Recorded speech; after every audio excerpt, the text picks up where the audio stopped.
Ini adalah video viral yang merekam pertarungan bebas antar anak-anak di kawasan Jalan Ince Nurdin, Makassar.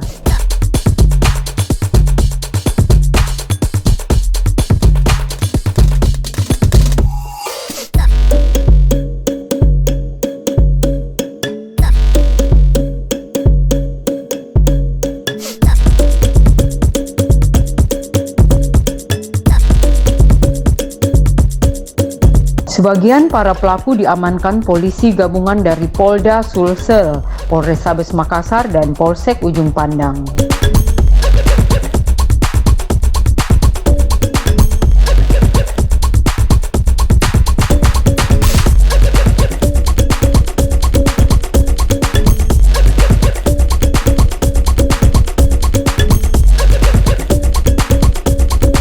Mereka mengaku mencari uang dari hasil pertarungan bebas itu.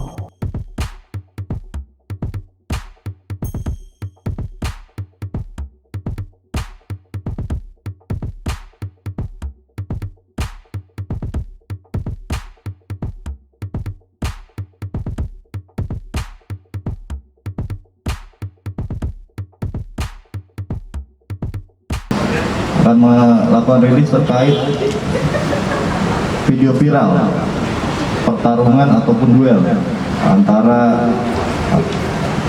beberapa orang yang viral di salah satu akun media sosial. Jadi kejadiannya kurang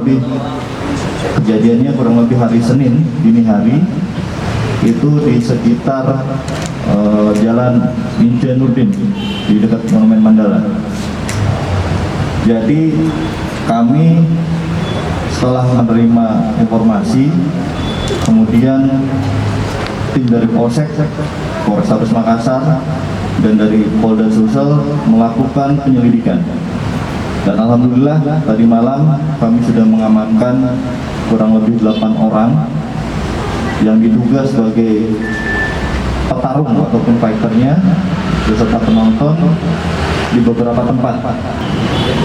Adapun dari petarung ini dijanjikan sekitar 10% dari penjualan tiket ataupun 1,5 juta.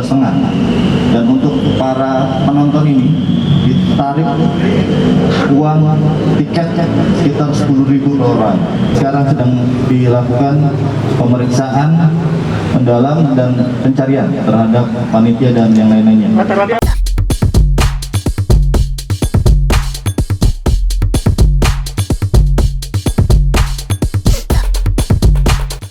Polisi masih mendalami motif di balik pertarungan bebas anak ini.